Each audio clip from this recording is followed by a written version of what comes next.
Hey guys, Dr. Snellgrove here, kind of an impromptu video on campus. And I just wanted to record a quick thing for our tech report writing class talking about basically like public speaking tips or at least presentation tips. Because, we're working on our assignment now where you're turning your previous, technical recommendation, your technical report where you had a recommendation into an oral, report, an oral presentation. And that's requiring a gear that many people haven't had to utilize before, public speaking. And it also requires you to do things like synthesize, the stuff that looked good as a slide with a bunch of facts and figures and bullet points and stuff on your technical report. Well, now we've got to translate that into something verbal, something that gets the point across, doesn't overstay its welcome, but also lets them know everything they need to know.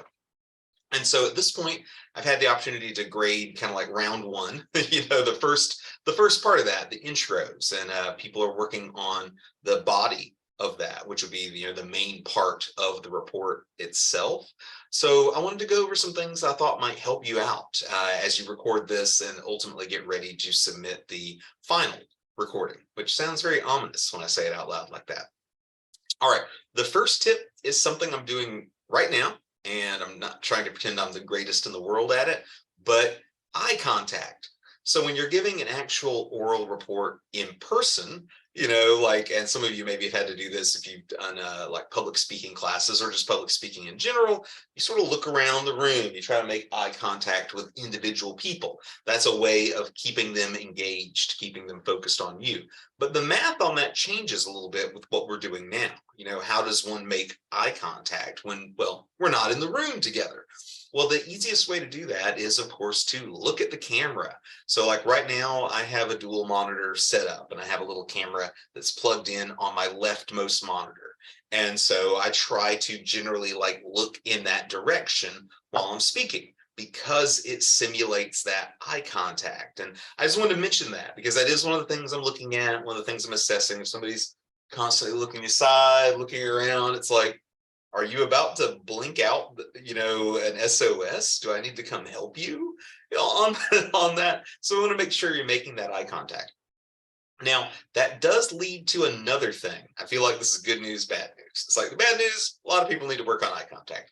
The good news is the way that you work on eye contact will also help you out with another area that some people suffer from. So as we've talked about before, we've talked about it academically. Now you guys are experiencing it. It can be difficult to deliver, sustained, like I'm going to speak for several minutes and I don't have much in front of me. I don't have we've talked before, if you just try to read, your report at your technical report, like you can't really do it. But even if you had a printed out thing, if you just read it out loud, it's going to sound boring. It's not going to sound engaging. And so the best way, no one ever believes me on this, but it's true. The best way to sound engaged and energetic when you're giving these presentations is for you to somewhat speak, actually more than somewhat, speak extemporaneously, which is one of the reasons you'll sometimes notice professional speakers will come up and then like at most, they've got a small handful of like note card notes they might occasionally glance at. And you're like, how's that working? That obviously doesn't have a whole speech on it. It doesn't. It'll have little fragments on there, like, don't forget to mention blah, blah, blah.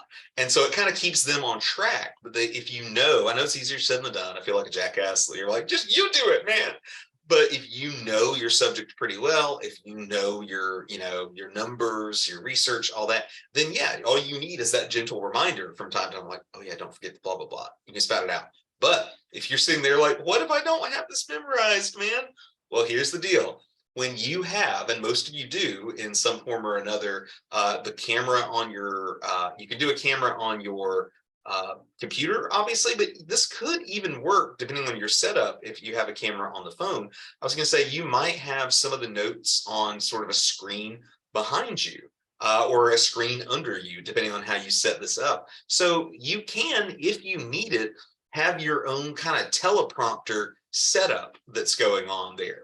because that's what real, people that don't have all the stuff memorized or have little notes, that's what they do. They'll be like, they're speaking, they're looking at the cameras, they're looking at the audience, but they also out there, the audience can't see what it says, but there'll be a big old teleprompter, where they've got their stuff. Now, I still don't recommend that you try to have a word for word speech prepared, but I just mean like you could have something as simple as, hey, you got your own presentation pulled up, behind the camera where I can't see it, somebody watching the video can't see it, but you've got access to all those numbers as you are, as you are speaking. So it helps you kind of deliver that information without breaking your stride. And it probably sounds obvious as the words leave my mouth, but all of this is important in large part because, we're basically, it's a confidence game, right? When you deliver a report in person, whether somebody believes you or not, will come down to a lot of factors. But one of the big ones is just, do you sound pretty confident in this? Because if you are making, in the real world, if you are making a proposal to an organization like, hey, I'd like us to do this major change, you need to sound pretty confident. Your confidence needs to be contagious. You need to be able to get other people to believe as you believe. And you can imagine if you get up in front of them like, this is very important for all of us, which is why I have prepared this present.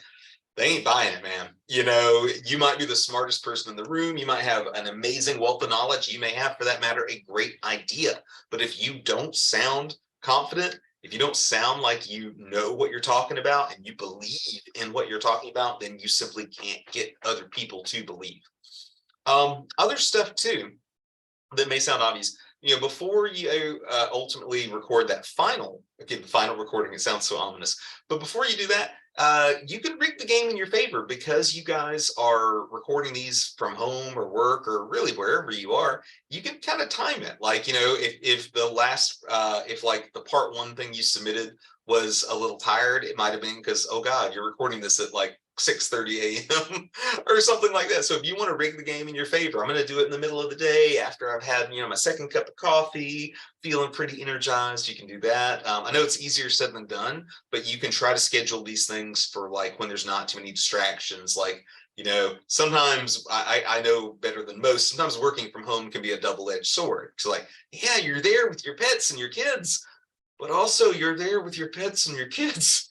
So it can sometimes be tough. So if you have something like a partner that could take them out for a while, or you get a chance, even on campus, as you live close enough, if you want to come to one of our campuses and do a quick recording, just an area that's free of distractions when you are, more or less energetic, all that fun stuff. And then the other thing that's kind of easier said than done as well, but and I know this sounds kind of silly, I would recommend paying attention. Like, you don't have to sit there and like watch the entirety of every single one of them, but I recommend like pulling up some videos of professional speakers and notice some of what they're doing. Like, I'm not doing a ton of it, but you'll notice I do a lot of, hand motion.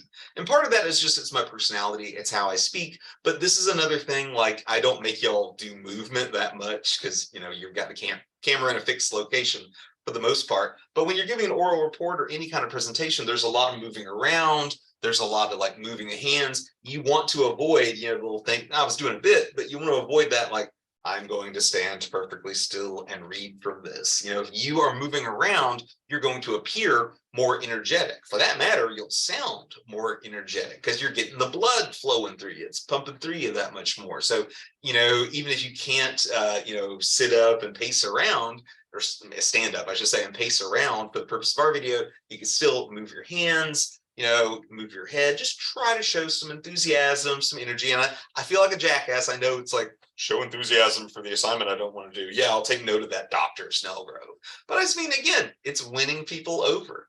It's step one. If you look like you believe in it, other people will believe in you. But that means you got to look like you believe in it. So working on confidence, working on delivering the material, even if you have a little teleprompter type setup going on, whatever it is you need to do to get this material down and hit the ground running with future videos. And it should hopefully go without saying, but, in this, as in all matters, I'm very happy to help you out. This is one of those things where, like, I didn't go into public speaking like as a field, but being an English professor, it's what we do. We get up in front of large audiences, we speak for long periods of time. So I've gained a lot of knowledge of this through experience and just sheer osmosis, and always happy to help you guys out if you have any questions. And if you do, as always, you can email me, but you can also just text me at 863-835-2399. Y'all have a good one.